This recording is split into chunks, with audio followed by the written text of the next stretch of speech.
What's up, everybody? It is beau-hindman back with another quick custom toy video. This time I'm going to be discussing my kind of rough and almost complete take on the 1 in 144 scale MSM Gogg. This is an older kit, so, and sorry, there's stuff rattling around in it still. This is an older kit, so you're only going to be paying 800 yen. So about $8. You can pick up an army of these for, $20, $30, whatever. And that gives you kind of an indication of what it basically looks like. And let me get out the instruction manual because I want you to see that. That's some of the stuff I have left with dog hair complimentary. So that's basically what it started off looking like. And then I kind of finished it up like this. What I wanted to do, what I was trying to do was make more of a man-sized or human-sized, to scale like the head would go. This is about the scale of the height of a human, I should say. Like more like a suit of armor. I've still got to finish some of this area and stuff like that. So I basically threw this together and I thought, what am I going to do? I thought, this would be fun to do, but what should I do? I really like these arms. But as you can see on the original kit, and this is an older kit too, it's meant to do this gimmick where it folds its arms up. And so I thought, oh, well, these can fold into the body. All you do is you pull the arms off and you put the hands directly into the body. So they don't really actually telescope in. But I thought, oh, okay, since they're supposed to go in like that, maybe I can make it where they come out and like they're extended like a go-go gadget arm or something like that. So what I did is, if you've built the bear guy in the past, which we've all built them, you probably got extra, let me about that away. You probably got extra versions of this arm. And so I used the first half or the first part of the hand and this part, and it's the only way it could connect with the bear guy part was if I flipped it around. So what I did is I used that first part on both. Oh, that's a little loose. First part on both sides so that it's at least even. So these are all bear guy parts, and then this is the regular arm. It's got these amazing hands with these amazing fingers. Just a really, really cool basic design where that's a solid piece of metal or whatever you want to call it, but it looks like it's a cartoony finger. In hindsight, I wish I would have washed these fingers in a blue so it would have come out like a blue steel. I washed it and I let it dry where it pulled at the bottom. And so I was trying to make more of like a suit of armor type thing rather than a giant robot whatever type thing. For flexibility and posability, it doesn't have much, so I'm not going to show too much of that. And I had to do something with this kit that I haven't had to do with the kit in probably forever, unless it's really fragile, which is to glue it in basic place. This leg is a little bit mobile. This arm is all glued into place. These are just stuck together by tension. So, ooh, that's cool. Ooh. So I will probably be able to eventually take those apart again. I'm probably going to do this and then let it curve up more. But what I was trying to make it do is look like it was going shooting outwards, extending from in here somewhere. So this leg is pretty much in position. You can see some of the glue there that I had to use. So I'm going to actually sand some of. Oh, that's not there. You can kind of see it in there.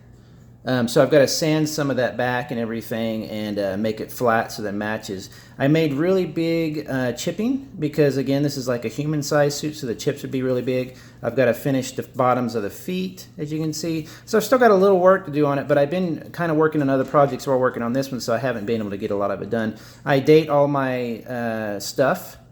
Just like a piece of art. You should really date stuff because when you go back on, if you sell these or if you give them away or if you just have them, it's cool to pull them off the shelf and see exactly when you finished them.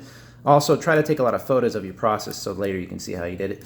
But so he basically the idea is he's supposed to sit here, and it's kind of hard to see because of the angle of the camera, but he's supposed to sit there and get dog hair everywhere and be like reaching for something. So I had to kind of glue him in place. Now, it's not that the kit is bad. The kit is actually relatively flexible or, posable. It's just that it's a little bit older. Let's see when it was made.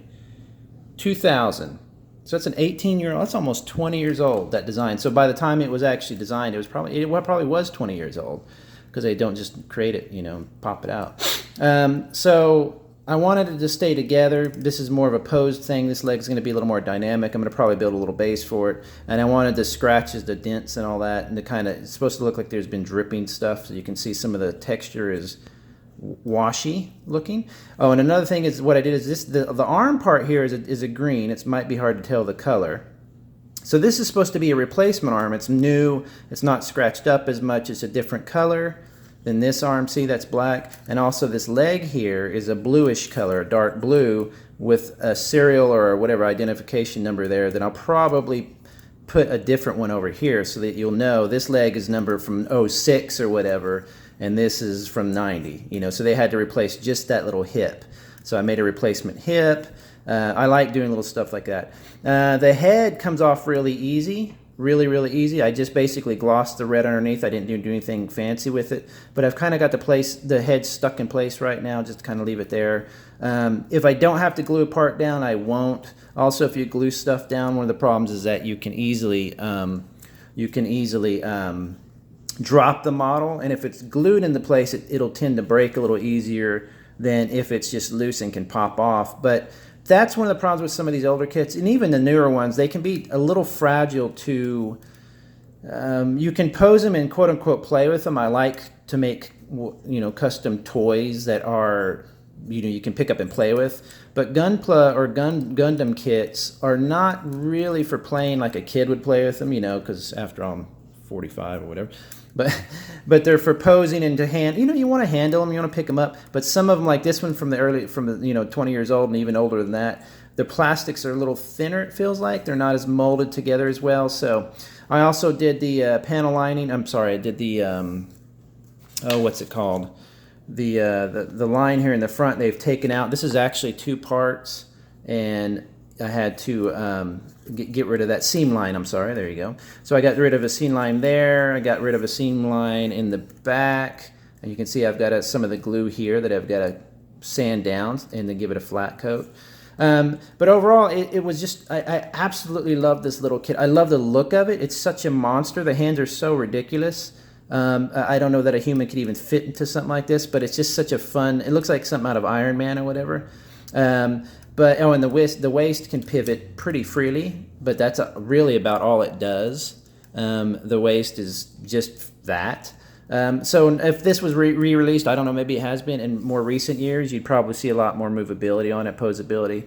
But as it is right now, it's a fantastic kit to get and to pose and to kind of glue into place or maybe make a really cool stand for. It looks like a Space Marine from Warhammer almost. It looks something like that, you know.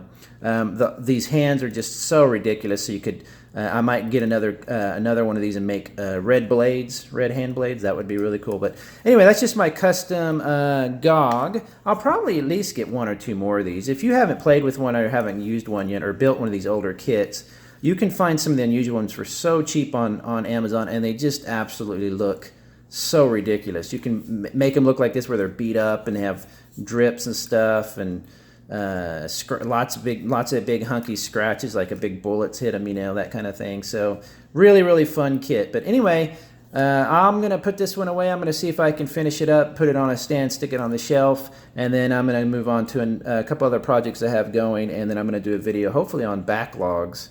You know, which is a subject that I've been wanting to cover for a while. So anyway, everybody, have a good day. I'll talk to you later. Bye-bye.